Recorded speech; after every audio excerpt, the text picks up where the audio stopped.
오늘이 대림절 네 번째 맞이하는 주일이고 대림절의 마지막 날입니다. 예수님을 기다리는 그런 마음으로 내일 성탄절을 맞이하게 되죠.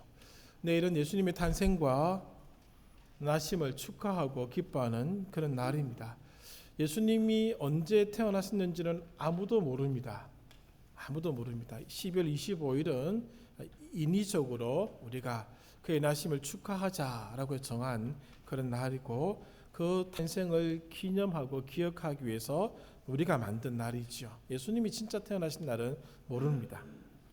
내일 우리는 할렐루야 찬양대 칸타타를 중심으로 예수의 탄생을 노래하고 축하할 것입니다. 오랫동안 기다렸던 예수님의 탄생이 어느 날 이루어졌듯이 우리의 대림은 예수님이 다시 오실 재림의 날까지 계속 이어질 것입니다. 탄생이 성취되었듯이 재림도 성취될 것입니다. 그 순간을 놓치는 일이 없도록 만반의 준비를 하셔야 합니다. 2000년을 기다려왔습니다. 이제 그만큼의 시간이 지나갔다라고 하는 것이죠. 세상의 분주함에 묻혀서 주님이 다시 오시는 시간을 놓치는 우를 범하지 않도록 해주시기를 바랍니다. 그리고 내일 예수님의 탄생을 축하하는 날 예배에 빠지지 않도록 해 주십시오. 어떤 날보다 더 깊은 시간이 아니겠습니까? 오늘 예수님의 탄생을 축하하고 감사하는 그런 마음들이 계속 이어져 나갔으면 좋겠습니다. 지난주에 익숙해서 놓칠 수 있었던 부분에 대해서 잠깐 말씀을 나누었습니다만은 하나 더 제시해 보자면은 예배도 그런 영역에 속하는 것이 아닌가라는 생각이 듭니다. 우리가 예배를 너무 익숙하게 생각하다 보니까 예배의 가치, 중요성에 대해서 놓쳤습니다. 예배에 목숨을 거는 그런 경우가 이제는 거의 없다라고 볼 수가 있습니다. 예배를 소중하게 여기지 않는다라고 하는 것이죠. 세상의 일들과 경중을 따지는 그런 대상으로 예배가 전락하게 되었다라고 하는 것이죠. 이제는 주일 성수라는 표현을 어느 순간부터 쓰지 않게 되었습니다. 우리는 이 표현을 통해서 예배의 중요성을 배웠고 표현해 왔었습니다만은 이제는 잘 쓰지 않습니다. 이유는 모르겠습니다. 언젠가 예배가 소중하게 여겨질 순간이 다시 올 것입니다. 그때가 되면 다시 주일 성수라는 말을 사용하게 되겠지요. 익숙함이 간절함으로 바뀌는 시점이 되었다고 해서 진짜 예배를 드리겠는가? 저는 그렇게 보지 않습니다. 오늘 진짜로 예배 드리지 않는 자, 못하는 자는 익숙함이 간절함으로 바뀌었다고 해서 예배가 될 수는 없을 것입니다. 또 다른 문제는 예배가 무엇인지 잘 모른다는 것이죠. 예배 많이 우리가 말하고 언급합니다마는 예배가 무엇인지 잘 모릅니다. 기도하고 찬양하고 말씀을 봉독하고 강론을 듣고 헌금하는 게 전부가 아닙니다. 예배의 가장 중요한 요소가 우리들에게서 자꾸 멀어져 가고 있는 것을 안타깝게 생각을 하는 것이죠. 정훈이가 잠시 휴가 나왔거든요. 보니까 딱 떠오르는데, 제가 전방에서 1년 동안 군생 GOP에서 1년 동안 있었습니다. GOP에서 예배를 드리게 될 때 예배당이 어느 위치에 있었는가 딱 중간에 있었던 것이 아니고 약간 서부 쪽으로 치우쳐져 있었습니다. 약 3분의 2 지점이 있었습니다. 그러다 보니까 이쪽 오른쪽 맨 끝에 있던 중대가 예배에 참석하기 위해서는 차량을 이용하든지 걸어서 와야 되는데 걸어서 오면 1시간 반이 걸립니다. 차량을 안 보냈으면 내버려 뒀습니다. 차량을 보내면요, 비가 오거나 눈이 오면은 안 옵니다. 더우면 또 안 옵니다. 걸어오면 옵니다. 꼭 아무리 적게 봐도 4명은 왔었습니다. 한 명은 올 수 없거든요. 최소 3명이 움직여야 되니까. 4명이 한여름에도 눈이 와도 비가 폭우가 와도 꼭 오는 그 군인들이 있었습니다. 볼 때마다 참 감사하는 마음이 있었죠. 예배에 대한 소중함을 그 친구들이 지켜주었고 보여주었다는 생각을 저는 지금도 하고 있습니다. 우리 삶에서 예배가 어떤 자리를 차지하고 있는지 한 번쯤 질문을 던지면서 오늘 본문을 살펴보도록 하겠습니다. 동방의 박사들이 몇 명인지는 잘 모릅니다. 3명이라는 전승이 만들어진 이유는 그들이 드렸던 예물 때문에 그렇습니다. 적어도 박사들 한 분이 하나의 예물을 가지고 왔지 않겠나라고 그렇게 생각했기 때문에 그렇습니다. 그래서 동방박사 세 사람이라는 그런 식의 표현들이 나오게 되었습니다만은 정말로 몇 명이 왔는지는 알려져 있지 않습니다. 여기서 동방의 박사들이 의미하는 바는 이방 민족의 대표자적 성격을 지닌 사람들이라는 그런 의미를 담고 있습니다. 그리고 여기 박사라는 말은 오늘날의 개념의 박사와는 조금 다릅니다. 천문학과 점성술을 다루던 사람들을 일컬어서 박사라고 그렇게 불렀던 것 같습니다. 페르시아의 많은 사람들이 특히 페르시아 제사장 계급에 있던 사람들이 이런 일에 종사를 했던 것 같고 상당한 높은 지위를 가지고 있었고 덕망과 지혜가 있었던 사람들이라고 알려져 있습니다. 훗날 이 개념은 이 말은 단순 점성술사를 뜻하는 말로 사용되게 되었던 것이죠. 이들이 2장 1절에 보시면은 예루살렘으로 오게 되는데 한 계기가 있었습니다. 그들이 별을 살펴보다가 유난히 빛나는 별을 보았던 것 같습니다. 그리고 그 별을 쫓아서 예루살렘까지 오게 된 것이죠.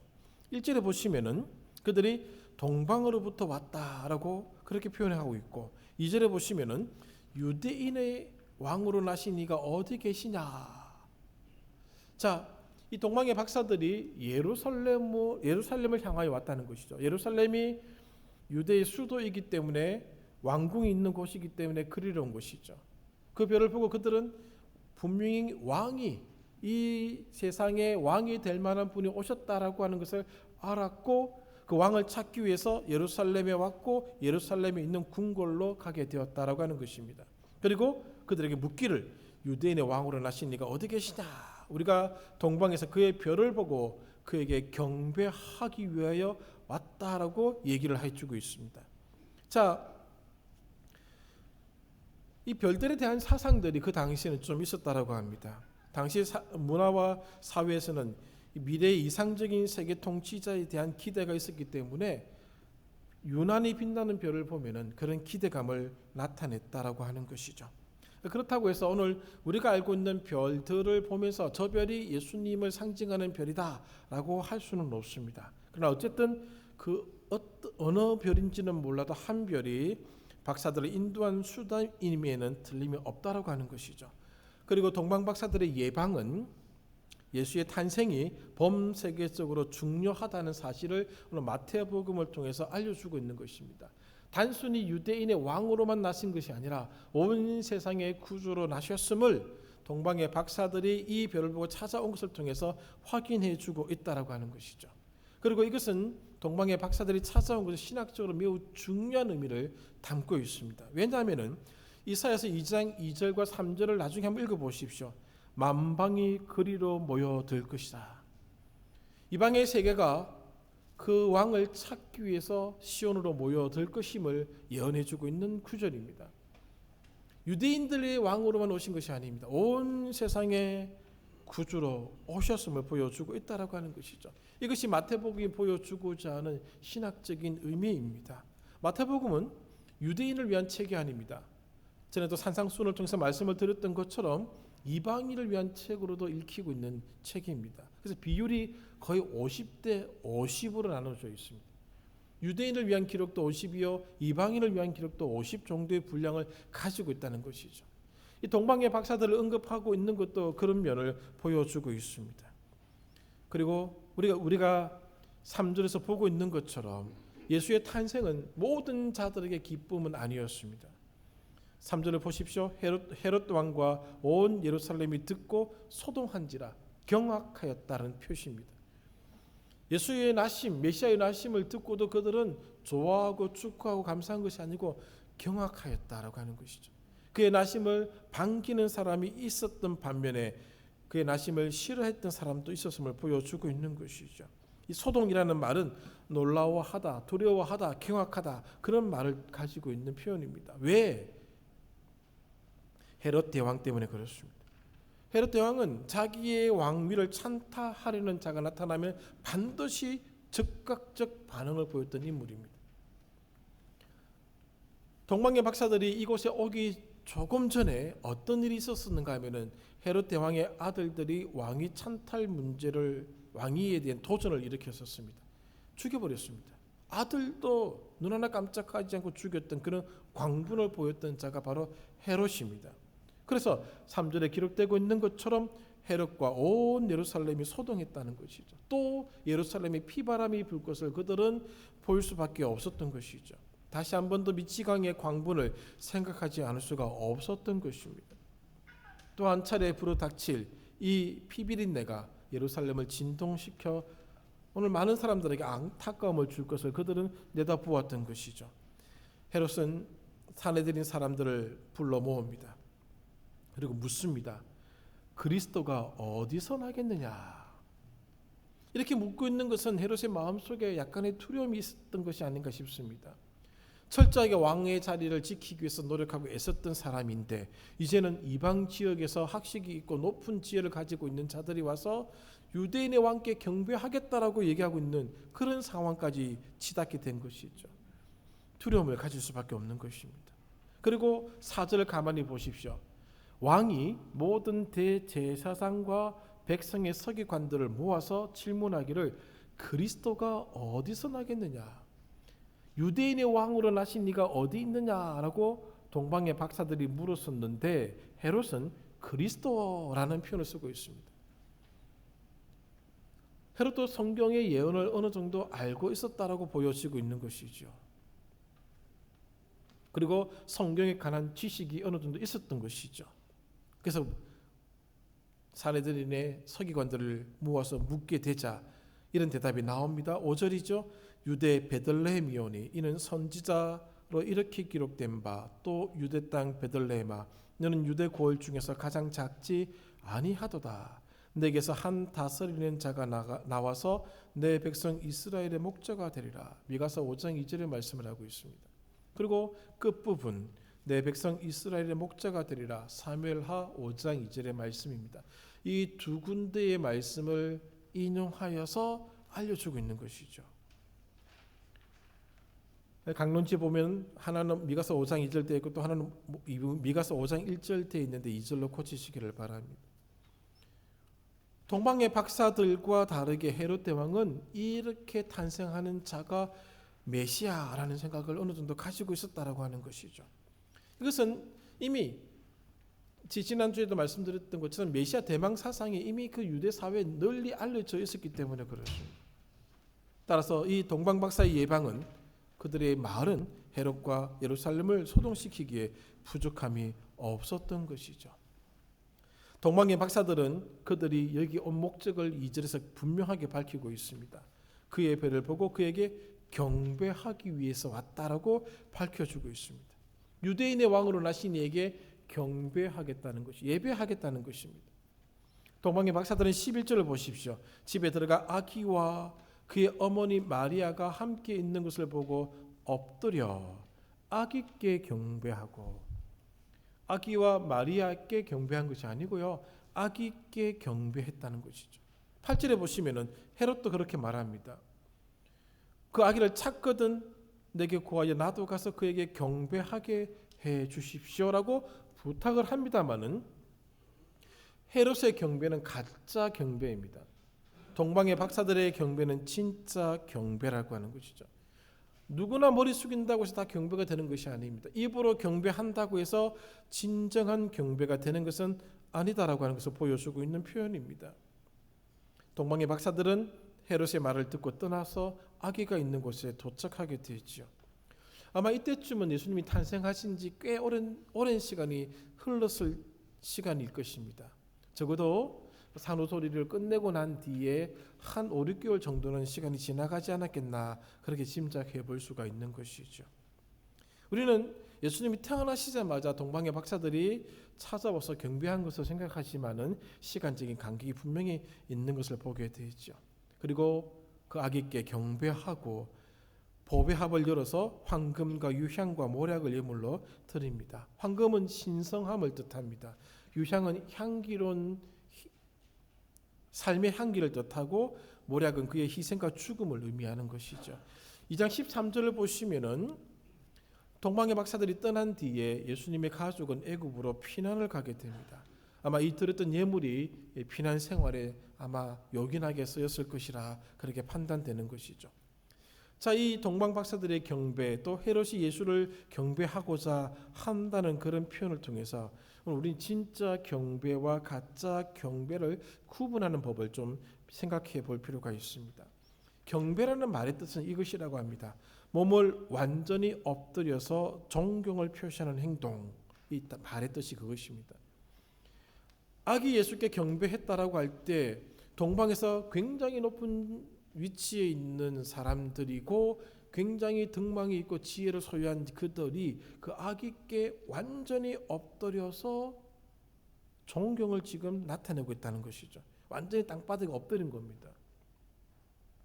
이 단어는 또 어디서 사용되고 있는가 하면은 한번 마태복음 4장으로 살짝 가보십시오. 한 장만 넘기시면 됩니다. 4장 9절과 10절입니다. 9절 이르되 만일 내게 엎드려 경배하면 이 모든 것을 내게 주리라. 사탄이 예수님을 시험하는 장면에서 나오는 내용입니다. 사탄이 이렇게 예수께 말하죠. 내게 엎드려 경배하면 이 모든 것을 줄 것이다. 10절에 예수님이 이렇게 대답하십니다. 사탄아 물러가라. 기록되었으되 주 너희 하나님께 경배하고 다만 그를 섬기라 하였느니라. 경배의 대상이 여호와 하나님 그 한 분만 경배의 대상이라는 점을 예수님이 말씀을 해주고 있습니다. 동방의 박사들은 오늘 예수님이 자신들의 경배의 대상이라고 밝히고 그분께 경배를 드렸습니다. 동방의 박사들이 드린 경배는 진짜 경배였습니다. 헤롯의 경배하고자 했던 그 표현은 가짜였습니다. 왜 가짜임을 알 수 있는가? 2장 16절에 나와 있습니다. 이에 헤롯이 박사들에게 속은 줄 알고 심히 노하여 사람을 보내어 베들레헴과 그 모든 지경 안에 있는 산의 아이를 박사들에게 자세히 알아본 그들을 기준하여 2살부터 그 아래로 다 죽이니. 이 베들레헴이라는 땅이 동네가 그렇게 크지 않습니다. 그러다 보니까 추정해 볼 수 있는 것이죠. 대략 작게는 10명 정도, 많게는 30명 정도 그렇게 추정을 하고 있습니다. 근데 그렇게 많은 아이들이 죽게 되었다라고 하는 것이죠.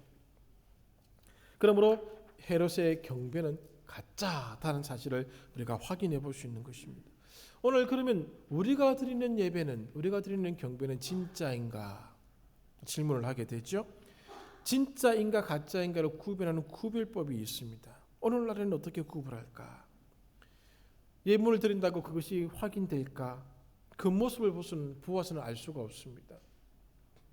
그 구분법 중에 가장 중요하게 사용되는 것이 순종의 여부입니다.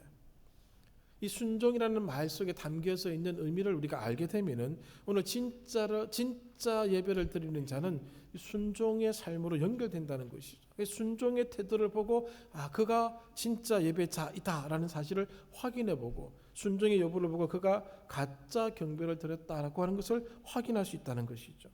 순종이라는 말의 일차적인 의미는 듣고 행한다라는 의미가 있는 표현입니다.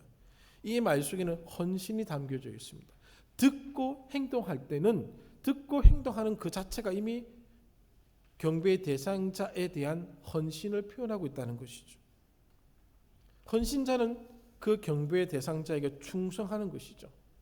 그리고 충성하는 자는 그 경배의 대상이 내리는 명령에 대한 합당한 응답을 하는 모습을 보일 수밖에 없는 것이죠. 그러므로 순종의 대상자를 향하여 섬김, 헌신, 오늘 그런 모습들이 나타나게끔 되어 있다라고 하는 것이죠.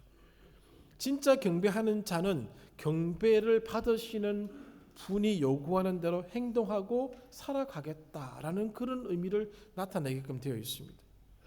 오늘 우리의 경배를 받으시는 분이 곧 우리가 순종해야 될 대상이 된다는 것이죠. 동방의 박사들이 진짜 유난히 빛나는 별을 보고 찾아와서 신기해서 찾아와서 호기심 때문에 찾아와서 예수님 얼굴 한번 보고 얼굴 본 대가로 예물 조금 드리고 돌아간 정도의 사건이 아닙니다.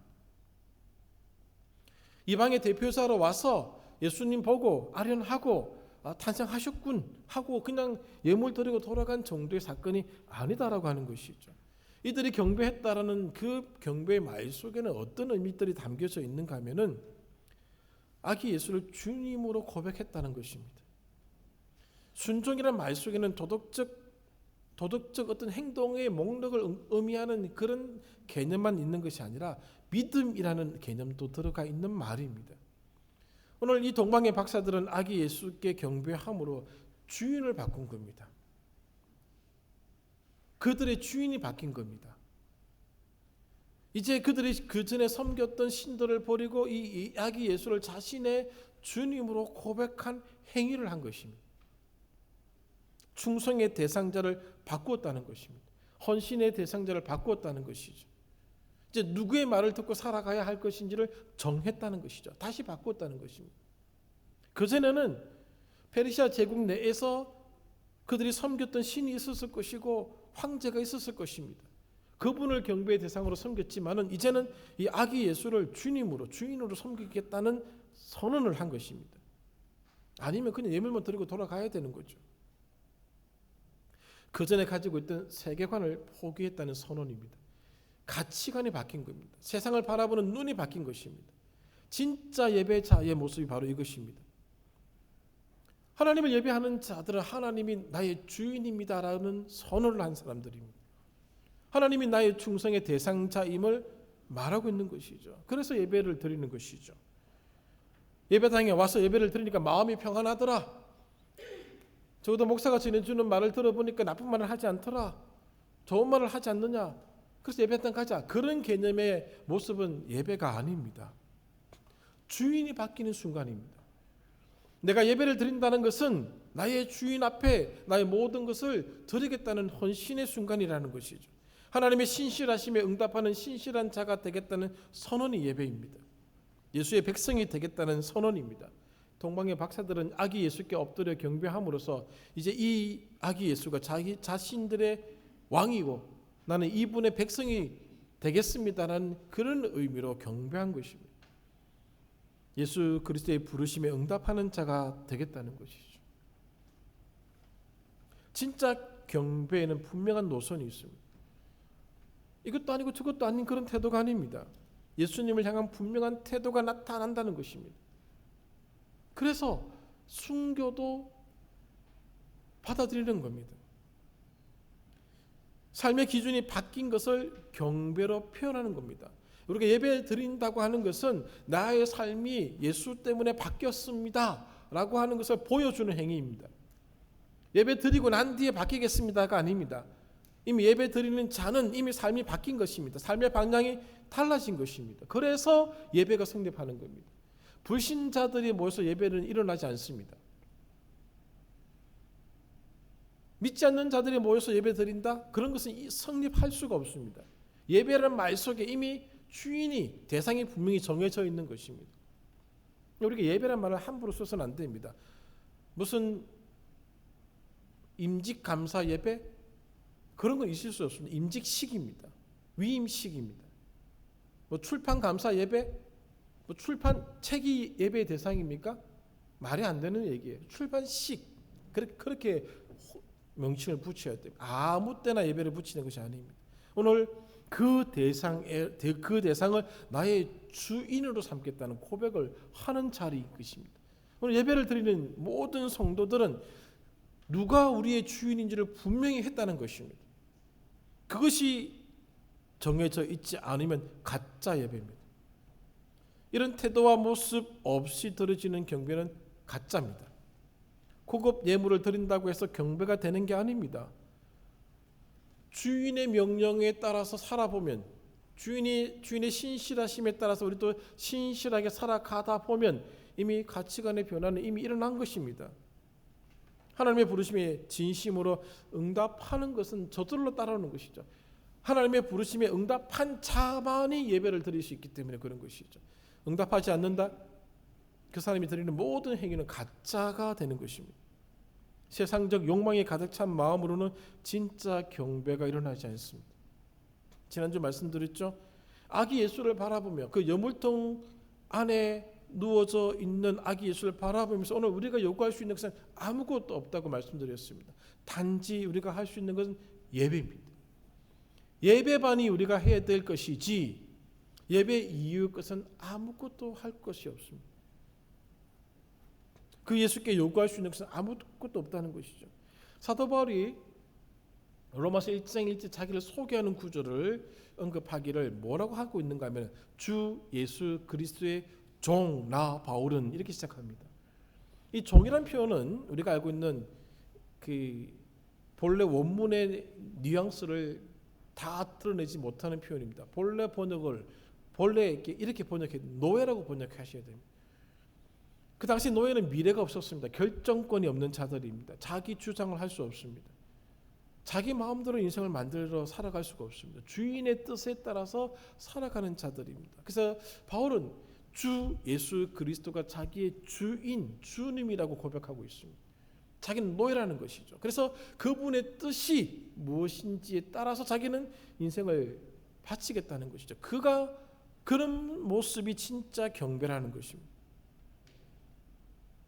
주인이 요구하는 것을 듣는 자지 주인에게 요구하는 자가 아니라는 것이죠. 그래서 아기 예수, 여물통 위에 누워 계신 아기 예수께 우리가 할 수 있는 얘기는 아무것도 없다는 겁니다. 요구할 수 있는 것이 아무것도 없다는 거죠. 오직 경배만 있을 뿐입니다.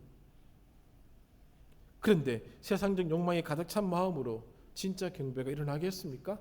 일어날 수 없다는 것이죠. 우리는 이 아기 예수를 바라보면서 어떻게 살 것인지를 다시 다짐하는 것이죠. 그것이 성탄절을 맞이하는 우리의 태도입니다. 다시 우리의 주인이 누군지를 확인하는 것이죠. 동방의 박사들이 아기께 경배했듯이 오늘 우리도 경배하는 겁니다. 다시 경배하면서 오늘 우리의 삶을 돌아보는 것이죠. 그 주인에 대한 충성을 다하였는가? 그 주인의 부르심에 신실하게 응답하였는가? 그 주인의 부르심에 헌신하였는가? 돌아보는 날이 성탄을 맞이하는 날이라는 것입니다. 참 바뀌었습니다. 예배의 개념을 놓치고 있는 것이죠. 예배 드려준다고 생각하는 사람들이 있습니다. 나무가 드려줄게. 네, 듣고도 그냥 모른 척 넘어갈 뿐이지. 옳지 않은 태도입니다. 예배는 그분의 종들이 모여서 드리는 행위입니다. 예배를 내 마음대로 한다고 하는 것은 그분을 주인으로 섬기지 않고 있다는 표현입니다. 그러므로 그 사람의 예배는 가짜입니다.